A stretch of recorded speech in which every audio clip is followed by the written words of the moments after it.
mielina toko ny fiainany eto an-tany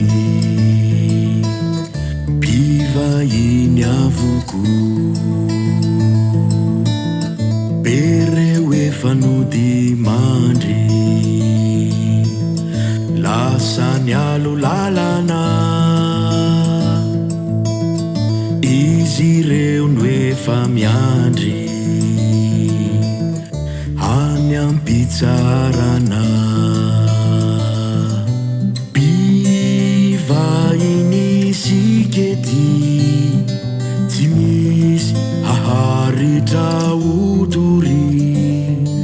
isik zay mbola manognity andeha ifamela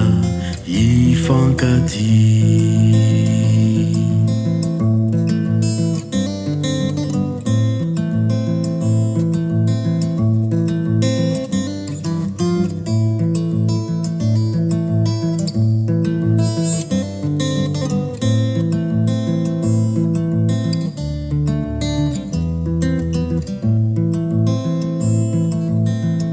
lasireo sakaiza reo avana sy namana reo zoky be ny taiza tify tsy tazana banga teo ny toerany izy efa nifindralay reo kanto izay navelany itoetrao ampomandrakizay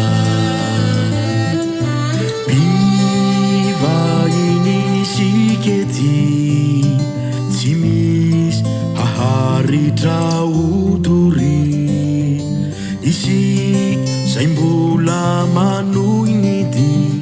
andeha ifamela ifankaty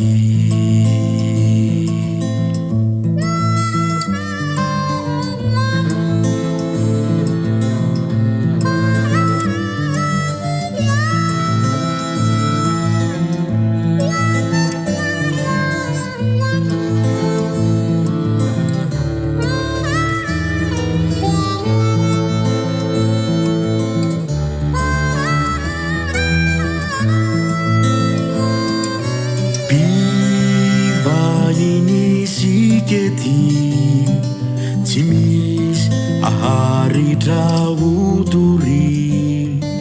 isik zay mbola manognity andeha ifamela ifankaty mpivahiny sikety tsy misy haharitra otory isik zay mbola manognity andeha ifamela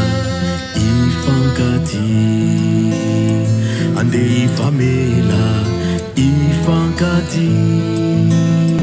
andeha ifamela